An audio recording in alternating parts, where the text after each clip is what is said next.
그 예수 믿지 않는 사람들은 보통 이 삶을 어디에 의지하느냐 하면은 돈에 많이 의지합니다. 또 돈에 의지하고 사람에 의지하고 이러다가 이제 그것이 없어질 때에 위기가 오고, 그 위기가 올 때에 뭐 염려도 하고 또 사람에게 위로하려고 이리저리 가고 뭐 자기의 문제도 막 사람 앞에 이야기도 하고 그러다가 계속적인 문제에 더 빠져들고 그러면서 이제 잠도 못 자고 결국 나중에 뭐 술 드시는 분들은 뭐 술로 자꾸 잊어버리려고 하고 그러다가 거의 뭐 이렇게 페인으로 되는 이런 분들도 굉장히 많고요. 또 정말 살아계신 하나님이 아닌 우상을 섬기면서 그 우상에게 뭔가 이야기해도 만족이 없고 이제 그러한 가운데 마지막에 선택하는 것은 내가 그냥 내 하나 없어지면 다 끝나겠지 이렇게 생각을 하면서 자살을 선택한다는 겁니다. 아이들이 학생들이 무슨 고민이 있어서 자살을 하는가? 아이들 나름대로의 그런 아이들과의 친구와의 관계, 그런 상처, 반 아이들 가운데서의 서로 상처, 그들만의 세계 속에 엄청난 고민들이 있고 또 청년들은 청년대로 그들만의 세계 속에 엄청난 고민들이 있고 우리 장년들은 장년들이 또 많이 살아온 삶의 가운데 또 생각지도 못한 문제와 말 못하는 이런 사정들이 너무 많은데 예수 없이 어떻게 사는가? 정말 저는 어떻게 예수 없이 못 살아요. 그런데 그렇게 못 사는 예수 없이 저렇게 막 헤매고 있다가 결국은 생명까지도 이렇게 던져버리는. 제가 아는 분이 정말 열심히 정말 그 성실하게 열심히 사는 분, 참 착한 분이에요. 근데 전도를 하는데 그렇게 안 돼요. 그러면서 또 이렇게 죽으려고 약간 이렇게 다운되려고 하면 뭔가 탁 또 돼가지고 또 돈이 들어오고 그러면서 또 잊어버리고 뭐 이렇게 하면서 가다가 결국은 나중에 자기 책임감의 그 무게에 못 잊어서 어느 주유소 주차장에 차를 대놓고 번개탄을 피워가지고 차 안에 넣어놓고 이렇게 차를 제끼고 운전석에 앉아서 그냥 이 땅을 떠났습니다. 뒤를 보니까 엄청난 빚이 있고 마누라한테 아내한테 말 못할 엄청난 빚더미 속에 뭐 대출을 엄청나게 받았더라고요. 그런 것들이 삶을 짓누르면서 끝장을 내게 해버려요. 그래서 OECD 국가 중에 자살률 1위랍니다. 한국. 이제 그런 모습을 좀 보면서 우리 예수 믿는 자들은 조금 처음에는 어떤 위기 속에 갈등이 있고 걱정도 하고 그렇게 합니다. 그런데 결국은 주님께 맡기는 거예요. 주님께 맡기고 주님께 구하고 그래요. 근데 우리가 다시 한번 알아야 될 것은 어떤 위기가 와도 우리 인생 가운데 어떤 위기가 와도 이것은 영적 전쟁이다. 그래 영적 전쟁임을 알면 누가 싸워요? 내가 싸워요? 하나님이 싸워요? 하나님이 대신해서 싸우시고 하나님이 그 일에 개입하셔서 그것을 승리하도록 우리를 인도하시는데 그러면 하나님만 바라보고 하나님께 맡기면 지혜를 얻고 하나님이 인도하는 방향으로 갈 때 결국은 승리한다는 거예요. 그래서 그 위기가 다시 한번 일어설 기회가 되고 그러면서 그 기회는 옛날보다도 훨씬 더 풍성하게 하나님이 허락한다는 거예요. 믿습니까? 여러분 혹시라도 또 지금 어떤 위기 속에 조금이라도 염려하고 의심하고 또 중간중간에 어떤 의심을 받게 하고 이런 것들이 있으면 오늘 이 시간 통해서 다시 한번 힘을 얻고 또 늘 주님이 주시는 말씀은 힘이 있는 말씀이지만 좀 구체적으로 적용해서 한 주간에 또 승리하는 귀한 은혜가 있기를 주님의 이름으로 축원합니다. 가나안의 첫 관문이 뭡니까? 여리고 성이었어요. 여리고 성은 엄청난 견고한 성이었어요. 그런데 이 여리고 성이 무너질 때 나팔을 일제히 부릅니다. 나팔을 부르는데 이 나팔을 불렀다는 그 의미가 있어요. 그 의미가 하루에 한 바퀴씩 돌고 마지막 날에는 6바퀴, 7바퀴 돌고 일제히 소리 지르면 나팔을 불러라. 나팔을 부른 이 의미가 있는데, 보통 성경의 나팔은 한 단어로 우리가 나팔 하지만 두 의미가 나와요. 두 의미가 나오는데, 하나는 전쟁을 선포할 때 나팔을 부는 나팔이 나옵니다. 그 원어는 하소츠라고 하는데, 그 원어가 전쟁을 선포하는 나팔입니다. 그런데 여리고성 무너질 때 부른 나팔은 소파르라는 이름, 원어인데요. 이 소파르라는 단어는 평화를 선언하는 나팔이에요. 평화를 선언하는 나팔인데, 여리고성의 전쟁에서 나팔을 불 때 그럼 전쟁은 끝이 나고 이긴다는 의미인데, 거기에 나팔을 부는 이 평화를 선언하는 나팔의 이 평화가 뭐냐? 예수 그리스도의 희생에 전제한 평화. 또 하나님이 어떤 희생을 치르고 우리에게 승리를 주는 평화, 그것을 뜻해요. 그래서 하나님이 은혜로 주시는 성이다. 그래서 여리고성 작전에 가나안 전쟁은 첫 번째 정복부터가 하나님의 은혜로 시작한다는 것을 알리는 의미에서 나팔이라는 이 소파르라는 단어를 씁니다.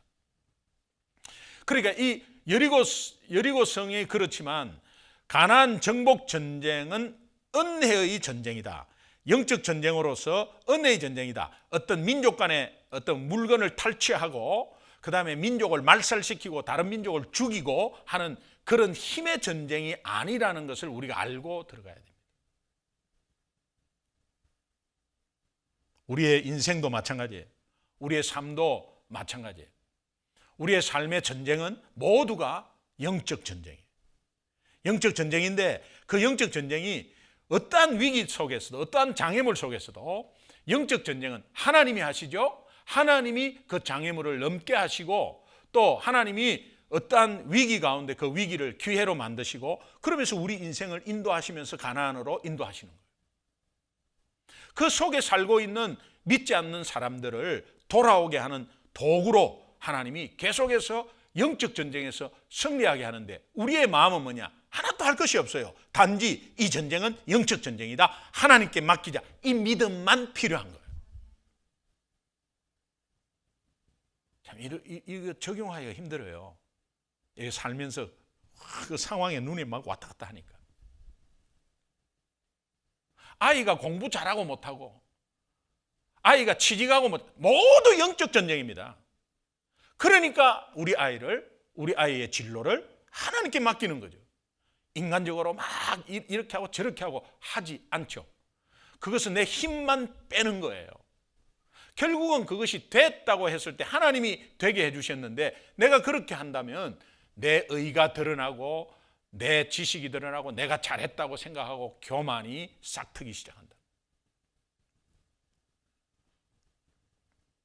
자, 이 여리고성의 첫 번째 관문인 여리고성이 정말 총칼로 빼앗은 함락이 아니라 하나님이 이미 약속하셔서 그들에게 허락한 은혜의 성이라는 것을 다시 한번 깨닫고, 거기에 어린 양의 죽음이 전제되었다는 것을 다시 한번 우리가 깨닫고 이 아이 성을 한번 바라볼 필요가 있어요. 곧 이 여리고성 정복 다음에 이제 아이 성은 여리고성의 10분의 1이에요.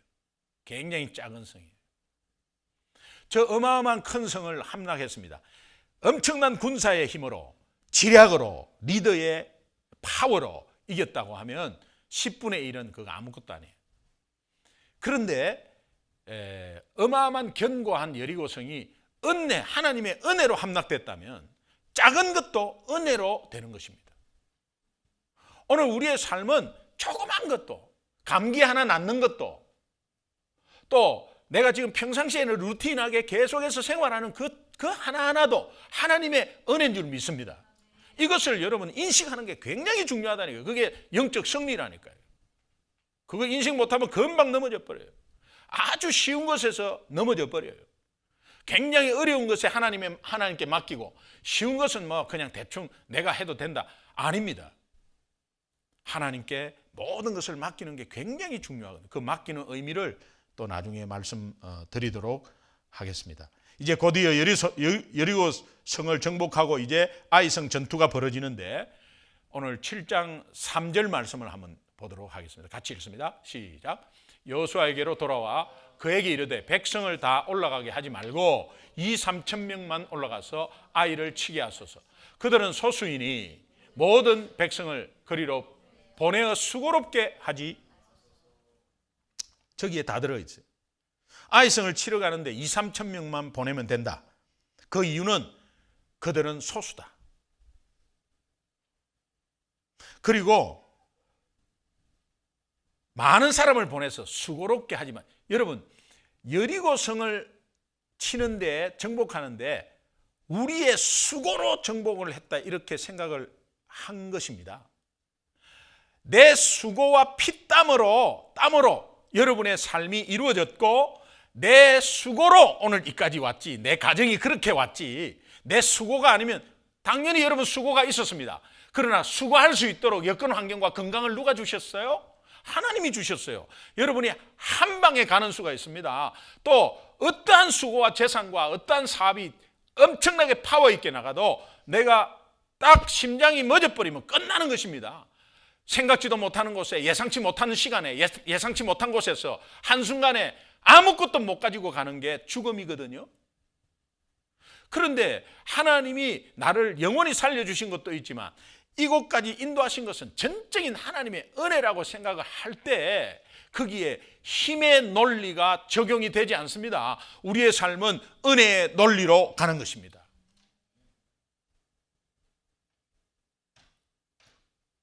이렇게 해도 또 다음 주는 안 되죠. 그래서 계속해서 주일이 있고 계속해서 하나님이 동일한 말씀으로 계속 선포하는 거예요. 그래서 함께 나와가지고 이 은혜를 계속해서 깨닫는 게 굉장히 중요한 거예요. 여러분 오늘 이 말씀이 짧은 시간에 임팩트 있게 여러분 마음에 충격으로 와닿기 바랍니다.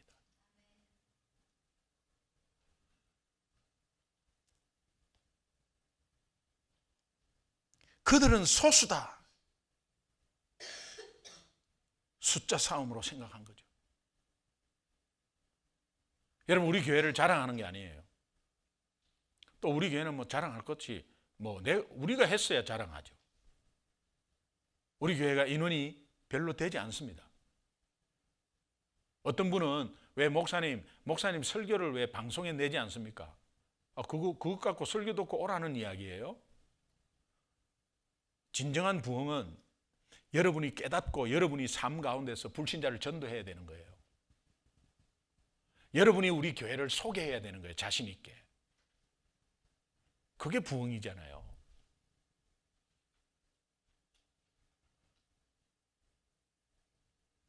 또 오늘 우리에게 주어진 이 은혜가 큰 교회는 이것을 할 수 있고 작은 교회는 못한다? 아니잖아요. 오늘 우리 교회가 하는 사역들을 보시면은 전 세계를 바라보고 그 비전으로 다 함께 동참하고 있잖아요. 우리가 꼭 우리 교회가 파송한 선교사, 우리 교회 아니잖아요.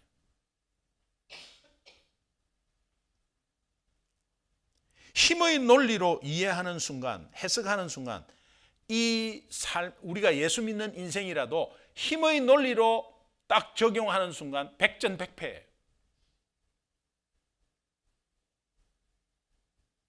그러나 오늘 이 예배가 작은 예배라도 여러분 마음 가운데 하나님을 사모하는 예배라면 엄청난 은혜가 파워가 있는 예배예요. 믿습니까? 그러니까 그들은 소수니 하면서 힘의 논리로 적용해버린 거예요. 그리고 가면은 우리가 수고 덜 하지 않습니까? 이 수고로 생각한 거예요. 내 수고로 생각한 거예요. 그러니까 아이성이 10분의 1밖에 안 되지만 패배의 결정적인 원인은 힘의 논리로 생각했다는 거예요. 은혜의 논리가 아닌 힘의 논리로 생각했다. 여러분, 우리의 삶에 결정적인 패배는 어디에서 왔느냐? 힘의 논리에서 온 거예요. 다시 한번 깨닫습니다. 이런 맥락에서 오늘 본문 아이성 전투의 패배를 통해서 우리에게 주시는 하나님의 중요한 메시지가 몇 가지가 있습니다. 핵심은 이겁니다. 따라합시다. 위기는 기회이다. 위기는 기회이다. 하나님이 주신 기회는 새롭거든요. 더 풍성하거든요. 이 패배 가운데 위기 속에서 어떤 기회를 주셨느냐? 첫 번째는 공동체 회복의 기회를 주셨어요. 이게 무슨 말이냐 하면은 여호수아서 7장 1절에 이스라엘 자손들이 바친 물건을 인하여 범죄하였다. 나중에 이 범죄는 아간이라는 사람이 했어요. 예. 유다족 속에 아간이라는 사람이 했어요. 이 아간 한 사람의 죄를 하나님이 어떻게 해석하냐 하면 이스라엘 자손들이 이렇게 공동체로 해석을 해버려요. 그도 그럴 것이 오늘 우리가 교회는 한 몸이 예수님의 몸으로 우리는 지체잖아요. 그래서 우리 지체가 아프면 같이 아프고 지체가 슬프면 같이 슬프고 지체가 기쁘면 같이 기뻐하잖아요. 자, 여러분의 삶에 개인적으로 뭔가 잘못을 했다면 공동체의 영향이 엄청난 거예요. 나아가서는 하나님 나라. 저봐 예수쟁이 저러니까 하면서 예수 안 믿죠. 교회 안 오죠. 교회를 다 폄하해버리죠. 또 저봐 지도자가 저런 모습이니까 뭐 배울 게 뭐 있냐, 뭐 기독교 그렇고 그런 거지 하면서 기독교를 전체를 봐버리죠. 하나님도 마찬가지예요. 하나님도 한 개인의 믿는 사람의 한 개인의 잘못을 공동체의 잘못으로 해석을 한다는 거예요. 그러면 우리가 이 잘못하는 거에 대해서 여러분 굉장히 신중해야 돼요.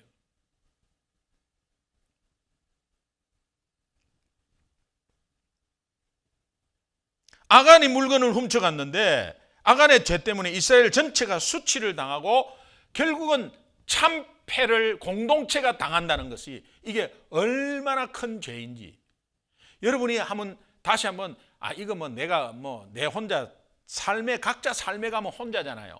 그 혼자의 이런 잘못을 하나 저질렀다고 해서 누가 보지도 않고 그런데 그게 교회의 지체로서 교회 공동체 그게 드러나지 않는다 하더라도 하나님은 이 교회 공동체적인 면에서 해석한다는 거예요. 그래서 교회 공동체가 어려움이 오게 만들고 다시 한번 그것에서 깨닫게 하고 기회를 주시는 거예요. 그렇다면 담임 목사인 저가 엄청난 책임이 있고 여기에 또 내가 잘해야 된다 이런 것으로 또 여러분 여기면 또 부담이잖아요. 그러니까 어떠한 것에서도 하나님께 맡기고 물어봐야 되겠구나.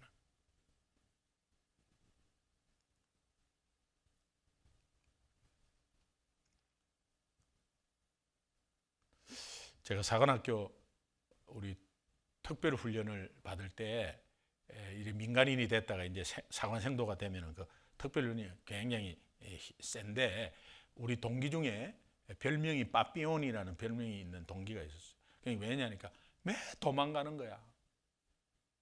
도저히 견딜 수가 없어서 밤에 살짝 도망갔다가 그 다음날 아침에 잡혀 들어오고 뛰어봤자 벼룩이에요. 거기는 도망 못 가요. 도망을 지가 아무리 간다 해도 정문으로 못 나가잖아요. 그러니까 산 뒤에 망해봉이라고 있는데 그 산 뒤로 넘어가는데 그 산 뒤로 넘어가면요 그 길이 바삭해요. 그리고 다 뒤에는 딱 다 지키고 있어요. 도망갔다 그러면 어디에서부터 진치고 있나요? 그 뒤에부터 진치고 있는. 그러면 지는 밤에 숨어가지고 막 떨고 온데 가시에 찔리고 막 이래가지고 그래갖고 이제 산 넘어가고 이제는 자기는 도망 나왔다 떠 있는데 거기에 딱 헌병들이 쫙 서 있는 거예요. 그래갖고 또 들어오고. 그래갖고 이걸 한두 번이 아니라 7번을 해요. 7번을 들어갔다가 잡히면 또 들어오고 들어갔다가 잡히면 들어오고 들어갔다가 잡히면 들어오고 또 그럴 때마다 한 번 없어졌다. 우리 다 모이는 거지. 찾아내래 우리 보고. 그래가지고 한 명씩 나와가지고 빠따 터지고 막 그냥 온데 그냥 밤새도록 새벽 2시 그 빠삐온 때문에 잠도 못 자고 계속해서 그래갖고 들어오면요 또 어떻게 하느냐, 앞에 세워가지고 그 겨울에 엄청난 영하 날씨에 단상 위에 딱 눕혀가지고 팬티만 딱 입히고 딱 눕혀가지고 저 바닷물에서 줄을 쫙 써갖고 바닷물 길러와갖고 계속 퍼붓는 거야. 그러면요 이게 생선 튀듯이 타닥타닥 튀어 그냥. 그러면서 우리 동기가 그 동기한테 붙는 거야. 그런데 또 도망가. 그러면은 또 우리는 또 뭐 해야 돼? 자, 그 빠삐온이라는 동기도 동기지만은 우리가 어떤 마음이 들겠어요? 처음에는 걔를 원망해요. 그러다가 나중에는 내 하나의 잘못이 우리 전체에 미치는 영향이 보통이 아니구나. 또 정말 이거 허튼 짓 하지 않고 잘해야 되구나. 이런 것이 나중에 딱 들기 시작한다. 이거는 보이는 것에 대한 이 세상 방법이에요. 하나님이 오늘 공동체에 속해 있는 한 개인이 잘못하면 공동체 잘못으로 해석한다는 겁니다. 이제 이런 것들이 오늘 우리에게 주시는 교훈은 뭐냐? 내가 섣불리 이렇게 하나님의 자녀로서 아무 생각 없이 이렇게 행동하면 안 되겠구나. 이런 것들을 다시 한번 깨닫게 해 주십니다. 이 패배 가운데 위기 속에서 다시 한번 어떤 기회를 주시느냐? 두 번째는 내일을 위한 준비하는 기회를 주세요. 다음을 준비할 기회, 내일을 준비할 기회를 주세요, 우리에게. 오늘 7절 한번 같이 한번 본문 7절 읽겠습니다. 같이 읽어봅시다. 시작. 이르되 슬프도소이다. 주 여호와여 어찌하여 내 백성을 인도하여 요단을 건너게 하시고 우리를 아모리 사람의 손에 넘겨 멸망시키려 하셨나이까. 우리가 요단 저쪽을 만족하게 여겨 거주하였다면 좋을 뻔하였나이다. 여호수아가 기도를 하는데 이 정말 이렇게 이 작은 큰 거 이기게 해놓고 이 작은 것에 이렇게 패배를 주고 이렇게 하면 우리를 이제는 멸망시키려 합니까? 이 작은 것에 패배하는 것에 도대체 그러면 앞으로의 많은 전쟁 속에 우리 어떻게 이깁니까? 그러면서요 옛날 일들을 막 이야기를 해요. 멸망시키려 하시나이까. 또 9절에 보면은 우리의 이름을 세상에 끊으리니 이런 말이 나와요. 우리를 멸망시키게 하고 우리의 이름을 세상에 아예 끊게 하십니까? 이제 우리 끝났습니까? 이 작은 싸움에 우리가 진다면 이 세상 어떻게 삽니까? 이거 앞으로 어떻게 살아갑니까? 이거 가나안 땅 어떻게 정복합니까?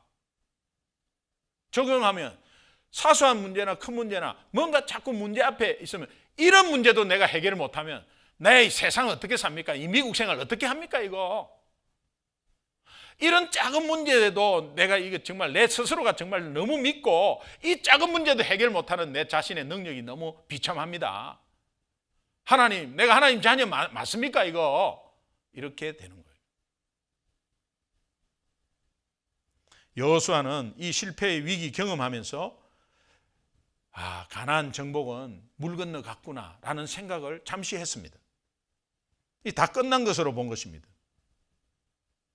여러분 우리도 인생의 위기가 오면은 뭐 그 위기에 조금이라도 그냥 패배했다면 그냥 끝났나 보다. 나는 이제 재기불능인가 보다. 이렇게 생각할 수가 있습니다. 여러분 지금 그것을 겪고 있는 사람도 있지만 앞으로 여러분이 만약에 그런 것이 온다면 이것은 하나님이 다음을 준비할 절호의 기회로 주시고 그 기회를 주셨을 때는 더 풍성히 한다는 것에 믿음의 눈을 가지시기 바랍니다. 지금은 와닿지 않는 분도 있을 거예요. 근데 분명은 인생은 굴곡이 있거든요.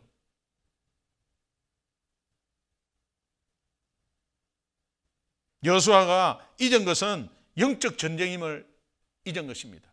또 거기에 영적 전쟁임을 만약에 기억했다면 하나님이 여기에서 뭔가 주시려구나 라는 것으로 기다릴 텐데 막 그렇게 토로한 것입니다. 그때 하나님이 오늘 10절을 통해서 이렇게 말씀합니다. 오늘 10절을 함께 같이 읽습니다. 시작.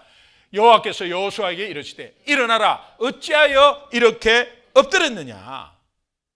일어나라. Get up. Why are you lying on your face like this? 왜 이렇게 네가 주저앉아 있느냐? 왜 머물고 있느냐? 정탐꾼이 12명이 가가지고 10명의 보고 속에 우리는 못 들어간다. 다 주저앉아 버렸어요. 그래서 이스라엘 백성의 광야 40년은 가데스 바네에서 37년 6개월을 머무는 것. 오늘 우리의 인생에서 신앙이 머물고 있느냐, 주저앉아 있느냐, 거기에서 내가 다시 한번 그 장애물에 실망하고 절망하고 좌절하고 주저앉아 있느냐, 위기 속에 주저앉아 있느냐? 아닙니다. 하나님의 자녀는 일어나라, get up. Why are you lying on your face? 왜 엎드려서 퍽 퍼져 있느냐? 일어나라. 이것이 하나님의 음성으로 들리길 바랍니다. 이것이 오늘 우리 교회에 주시는 음성으로 들었습니다.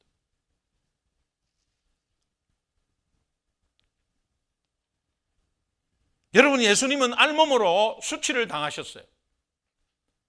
제자들이 보기에, 사람들이 보기에는 다 끝났다. 이제 십자가에 못 박히는 순간, 그때부터 네가 아무리 죽은 사람을 살렸냐? 아무리 어떤 기적을 행했냐? 별 수 없구만. 결국은 잡혀서 피 흘리고 저렇게 죽는 것이 큰 소리 치고 말이야. 너는 끝났어. 제자들도 다 끝난 줄 알았어요. 모든 게 끝난 줄 알았어요.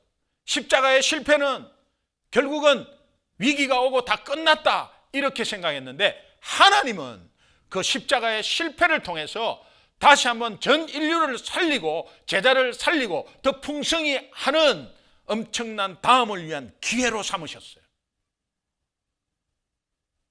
십자가의 은혜가 있는 우리는 어떤 위기 속에서도 다음을 준비하는 기회를 주시는 하나님을 바라보시기를 주님의 이름으로 축원합니다. 마지막으로 실패 속에, 위기 속에 하나님이 주시는 기회는 거룩을 회복할 기회를 주시는 거예요. 여호수아서 7장 13절 한번 보겠습니다. 7장 13절 같이 읽습니다. 시작. 너는 일어나서 백성을 거룩하게 하여 이르기를 너희는 내일을 위하여 스스로 거룩하게 하라. 이스라엘 하나님 여호와의 말씀에, 이스라엘아 너희 가운데서 온전히 바친 물건이 있나니 너희가 그 온전히 바친 물건을 너희 가운데에서 제하기까지는 내 원수들 앞에 능히 맞서지 못하리라.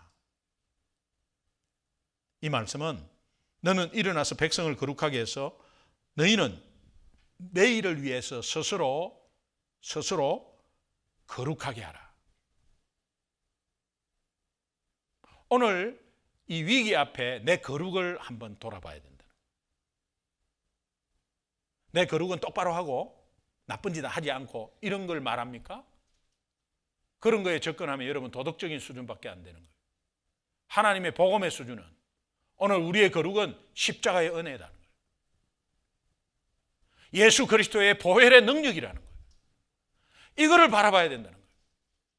이거를 바라보고 하나님의 자녀로서의 정체성을 굳게 붙잡아라는 거예요.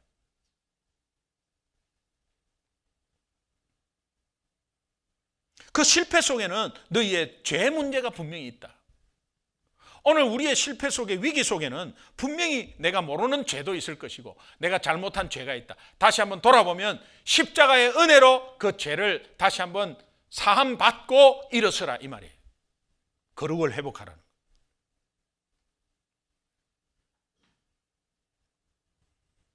여러분, 가나안을 정복하라고 하나님이 명령했을 때 하나님께서 왜 가나안을 정복해야 된다고 말씀하셨냐? 가나안을 정복하라 해놓고 하나님이 이렇게 말씀하세요. 가나안 땅에 7 족속이 있다. 그런데 그 7 족속은 우상을 숭배하고 음행이 극도로 되어버리고, 그런 가운데서 심지어는 자식을 제물로 바쳐서 막 제사 지내고 하는 그런 엄청난 죄악 도시다. 그게 죄악 도시다. 그런데 그 죄악 도시에, 그 바알 아세라를 숭배하는 그 죄악 도시에 내가 심판을 해야 되겠는데, 그 심판의 도구로 이스라엘 너희들이 들어가야 된다. 그래서 정복하되 내가 깨끗한 땅을 줄게. 나는 너희들에게 더러운 것을 주기를 원하지 않는다. 깨끗한 걸 줄게. 그렇게 약속한 거예요. 그리고 이거는 영적 전쟁이지, 어떤 민족 말살 전쟁으로 뭐 탈취하고 뭐 이렇게 하는 그런 전쟁이 아닙니다. 이거를 잘못 해석하면요, 십자가군이 나오는 거예요. 우리가 힘으로 뭐 정복하는 게 아니잖아요. 세상을 복음으로 정복하고 섬김으로 다스리는 거지 힘으로 정복하는 게 아니잖아요. 그런데 저 세상은 더럽다는 거예요.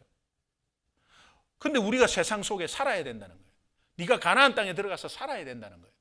그럼 가나안 땅에 들어가서 살 때 거기에 모든 것들은 하나님께 바쳐질 때 거룩해진다는 거예요.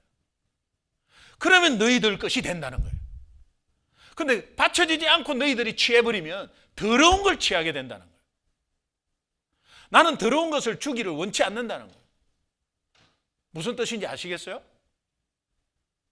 아시면 좀 고개를 이해가 가셨어요? 예. 그러니까 하나님은 가나안 땅을 정복하라 할 때 막 정복해갖고 우리 들어가고 싹 쓸어버리고 너희들이 살아라. 그런 게 아니에요. 기생 라합은 그대로 살게 했잖아요. 그런 게 아니에요. 여러분, 우리가 아무리 더러워도요, 하나님께 드릴 때에 그것은 성물이 되고요. 여러분, 우리가 가지고 있는 거는 다 더러운 거예요. 아, 무슨 소리 합니까, 목사님? 우리가 그래도 열심히 노력해서 다 취한 것인데 그걸 더럽다고 생각. 여러분, 하나님 측면에서 보면요, 하나님을 의지하지 않고 가지고 있는 것은 다 더러운 거예요. 그런데 그것을 온전히 하나님을 향하고 하나님께 드릴 때에 하나님은 그것보다도 훨씬 더, 그것뿐만이 아니라 그것보다도 훨씬 더 깨끗한 것을 우리에게 허락하신다. 이제 그런 의미에서 가나안 정복이거든요. 그러니까 그런 의미에서 너희들이 내 공의의 도구로 들어가서 정복하는 거다. 그러니까 너희들은 거룩해야 된다. 그 거룩을 유지해야 된다. 그 거룩은 하나님의 자녀로서의 정체성을 잃지 않고 세상에 있어야 된다. 그래야 너희들 앞에서 주어진 것에서 다 내한테 드리면 내가 그것을 허락하고 깨끗하게 해서 내가 다시 너희들에게 줄 것이다. 그래서 심지어 믿지 않는 생명마저도 다 불신자들을 하나님께 드리면 하나님이 거기에서 다 깨끗하게 하나님의 자녀로 만들어서 너희들에게 허락해서 같이 살게 할게. 물건들은 예수 믿지 않는 사람들은 물건들은 다 우상으로 드리고 지가 그냥 다 지 노력으로 한 거 다 그거 더러운 것이다. 왜? 죄악 가운데 있는 사람이 죄악 가운데 벌은 돈이니까 다 더러운 것이다. 그러나 그것이 하나님께로 다 바쳐진다는 것은 죽었다는 의미거든요. 바쳐질 때에 다시 살려서 너희들에게 줄게.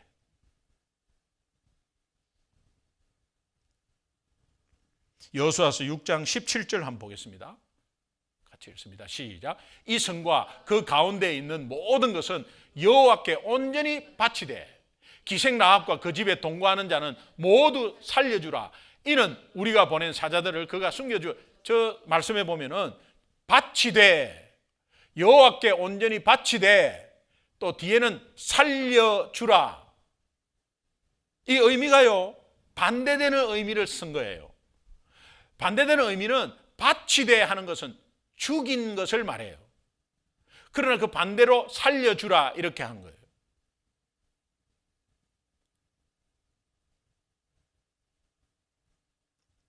이 바치다의 원어의 헤렘이라는 원어를 보면 제사적인 표현인데 죽음을 의미해요.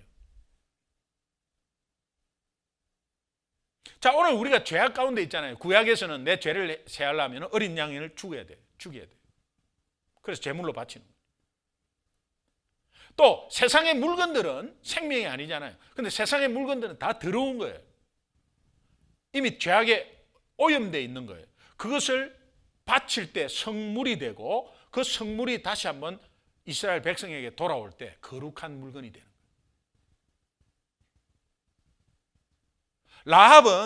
라합은 기생이었어요. 죄악 가운데 아주 더럽고 더러운 것이었어요. 그런데 하나님께로 돌아오니까 그것이 거룩한 사람이 되어서 살림을 받아서 다시 한번 이스라엘 백성 품으로 돌아오게 됩니다. 그러니까 가나안 땅에 있는 모든 물건은 하나님께로 먼저 갔다가 와야 되죠. Would you please 대답을 좀 해주세요. 예. 그런데 그거를 먼저 손대면 안 된다 이 말이에요. 그러면 거룩을 잃은 거예요. 그럼 아간이 거룩을 잃었다는 것은, 하나님의 해석은 이스라엘 백성이 거룩을 잃었다. 하나님의 자녀된 정체성 없이 세상을 살고 있는 거죠.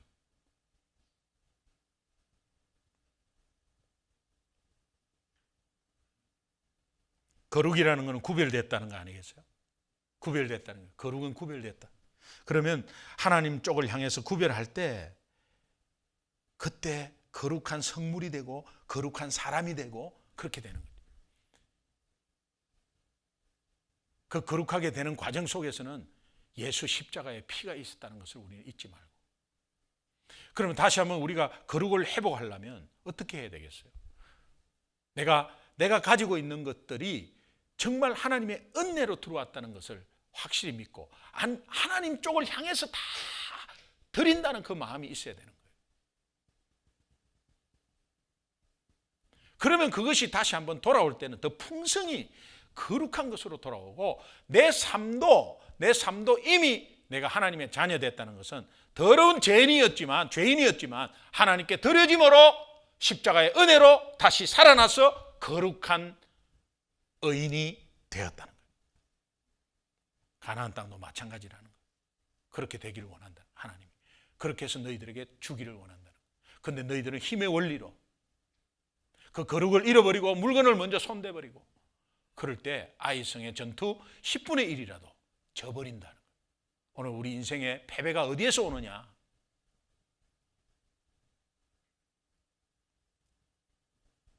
근데 돌아보면요, 하나님이 얼마나 신실하시고 우리를 사랑하시냐면은, 그 기회를 계속해서 주는 이 말씀 가운데서 그렇지만, 그 바로 심판하지 않고요, 바로 벌하지 않고, 하나님이 그 하나님의 사랑으로 이미 계속 기회를 주면서 기다리시는 하나님을 볼 수 있어요. 여호수아서 7장 뒤편에 이렇게 쭉 읽어보면요, 14절 15절 이렇게 쭉 계속 읽어보면, 하나님이 아간이 지금 물건을 손댔습니다. 그 물건을 손댔습니다. 물건을 손댄 것에 외투, 은, 금 이런 것들을 좀 제법 손댔어요. 손댔는데 자기 거로 취했단 말이에요. 이게 도덕적인 도둑질로 생각하면 안 돼요, 여러분. 그러면 이걸 해석을 잘못하는 거예요. 아, 훔쳐서 벌 받았구나. 그게 아니에요.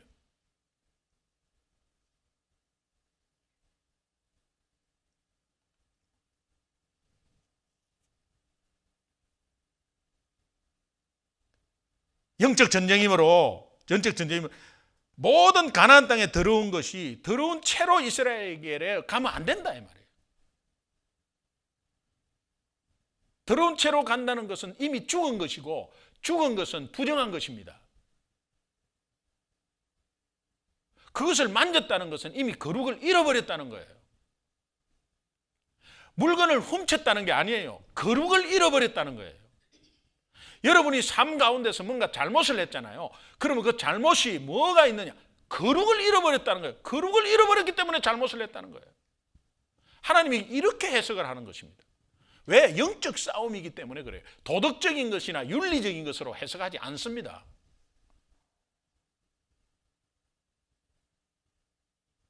내 모든 삶이 예수 그리스도께로 향하지 않으면 그 삶은 거룩이 잃어버린 삶이 된다는 거예요. 그래서 우리가 하나님을 바라보고 모든 생각을 예수께 집중하고 거룩한 회복하기 위해서, 허물과 죄로 죽었던 우리가 예수 그리스도께로 드려질 때 거룩을 되찾는 거거든요. 이미 찾은 거룩이 자꾸 거룩한 것을 인식해야 되는데 이것을 자꾸 잃어버린다는 거예요.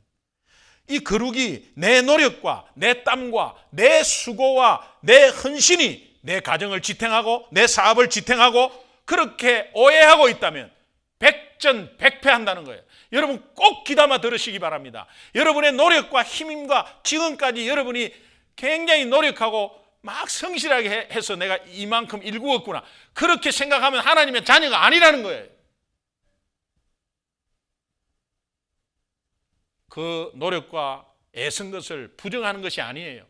하나님이 여건이 그렇게 주었기 때문에. 그러나 여러분이 만약에 심장이 멈춘다든지 한 곳에 신경이 하나 없어진다든지 반신이 딱 멈출 때는 아무리 노력하려 해도 안 되는 거예요. 여러분의 성실이 해결을 못한다는 거예요. 이것을 우리가 자꾸 잃어버려요. 잊어버려요. 하나님이 그럼에도 불구하고 아간이 잘못했잖아요. 그러면 아간 너 나와 딱 이렇게 해야 되잖아요. 여러분 우리 구원할 때는요. 또 구원할 때는 지명해서 딱 불러요. 지명해 불렀나니 너는 내 것이다. 이렇게 김기동 딱 이렇게 구원할 때는 지명했는데 잘못할 때는 딱 지명을 안 해. 하나님이 사랑이에요. 아간을 너 아간 딱 이렇게 지명 안 해요. 일단 하나님의 방법을 보니까 12지파 중에 유다 지파를 하나 탁 선택을 합니다. 그 지파 중에 수많은 족속이 있거든요. 또 그 유다 지파 중에 수많은 족속들이 또 있어요. 그런데 그 족속 한 족속을 딱 뽑습니다. 그 족속 중에 여러 가문들이 굉장히 많거든요. 근데 그 많은 가문 중에 한 가문을 또 탁 뽑습니다. 그 가문 중에 남자들이 엄청나게 많고 여자들이 많은데 그 가문 중에 남자들을 또 다 추립니다. 그 남자 중에 아간을 딱 지정합니다. 왜 이랬을까요? 하나님이 그 사이에 회개의 기회를 계속 주는 거예요. 그리고 공동체에 뭔가 느낌을 계속 주는 거예요. 우리 사관학교 때 자꾸 이야기 드리지만 사관학교 때 3일을 굶잖아요. 그럼 사람이 아무리 인격적인 사람도 없어져요. 3일을 굶겨 놓으면. 그래서 3일을 굶겨 놓으면 이제 밤에 식당으로 밥 훔쳐 먹으러 가요. 뻔히 있는 일이거든요. 그거 저도 4학년 때 훈련을 시켜봤지만 그렇게 하면 딱 몇 사람 들어오게 돼 있어요. 훔치러 들어오게 돼 있어요. 근데 몇 사람이 아니에요. 그래서 각각 나름대로 식당에 밥 훔쳐 먹으러 밥이 어디 있습니까? 지금은 아마 CCTV로 아마 할 것 같아.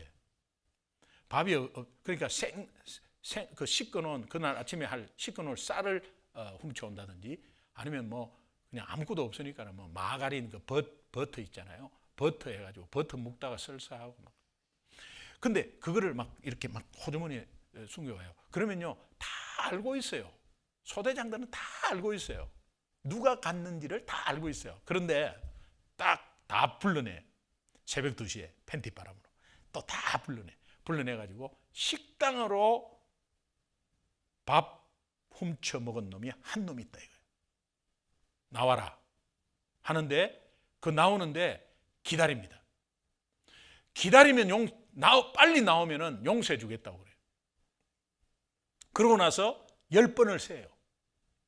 하나, 둘, 셋. 자기는 다 알고 있대. 누가 간지. 그런데 10번 안에 나오면 용서해 주겠다는 거예요. 그리고 딱 되는데 그 안에서 10번 할 때 그 안에서 그 훔치 먹으러 간 사람이 얼마나 갈등이 있겠어요. 네, 갈등이 있겠어요.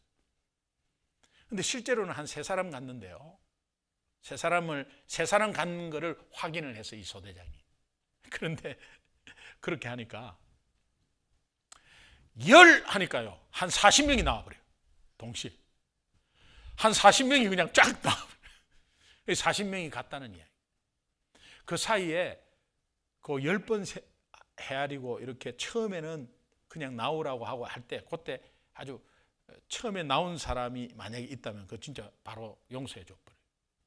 근데 그런 기회를 자꾸 이렇게 주는데 그 시간적인 기회를 이렇게 바로 이렇게 주는데 그때 잘못한 사람들이 마음에 굉장히 갈등이 있잖아요. 이거하고는 다른 것이지만은 하나님이 어떤 지파를 바로 아간 이렇게 안 하고 그 많은 사람이 아간 할 수 있잖아요. 근데 유다 지파 또 거기에 족속 거기에 가문 남자들 이렇게 해가지고 하나하나 하는데 그때 기회를 주는 거야. 사실 그렇게 계속할 때 접니다라고 나와야 되는 거예요. 그런데 나오지 못했어요. 아간은 끝까지 버티고 있었어요. 40명이 빡 빠져나올 때 실제로 식당에 쌀 훔쳐 먹은 애는 그대로 또 안 나오고 있었어요. 그러니까는 이제 그 40명은 보지도 못한 사람이고 실제로 소대장이 본 사람은 그 안에 있는 거 안 나오고, 기회를 줬는데도 엄청나게 터지는 거죠. 아간은 이렇게 해서 결국은 하나님이 기회를 줬는데도 그 기회를 잃어버렸죠. 오늘 우리에게 마찬가지입니다. 하나님이 계속해서 우리에게 기회를 주세요. 회개할 기회도 주시고 거룩을 회복할 기회를 주세요. 그런 가운데 이 말씀으로 계속 툭툭 던져주시는 거예요. 오늘 내 실패가 어디에서 왔고 위기 가운데, 염려 가운데 내가 왜 주저앉아 있나 한번 생각해 보시면 좋겠어요. 하나님은 지금도 우리에게 계속해서 기회를 주십니다. 이 위기를 통해서 기회를 주십니다. 그 기회는 더 풍성하고 더 좋은 것입니다. 남 탓과 환경 탓을 하지 않고 이제 나를 다시 한번 돌아보면서 그 실패의 위기 속에 자신을 돌아보고 회개하고 거룩을 회복하고, 그런 가운데서 내가 지금 더러운 것을 움켜잡고 있는 것이 아니라 이것을 온전히 하나님께 맡기고 하나님께 드리고 내 자신도 어떤 면에서 드릴 때에 거기에 거룩해져서 깨끗한 것이 내한테 허락되는구나. 내 앞에 주어진 가나안 땅도 그런 거구나. 그 핵심은 어린 양의 피, 십자가의 보혈 때문에 그렇게 깨끗하게 돌아오는구나.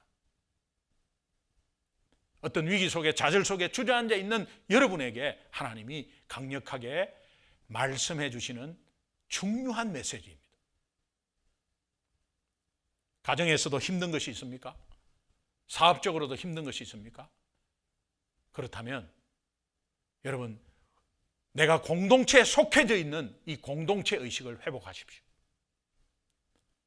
여러분이 지금 살아가는데 굉장히 개인적으로도 가정적으로 힘들고 경제적으로 힘듭니까? 어떤 위기 속에 있습니까? 그러면 하나님이 그 위기를 통해서 다음을 준비하는, 내일을 준비하는 절호의 기회라고 믿으시면 그대로 될 줄로 믿습니다. 그 가운데 하나님의 정체성인 거룩함을 회복하십시오.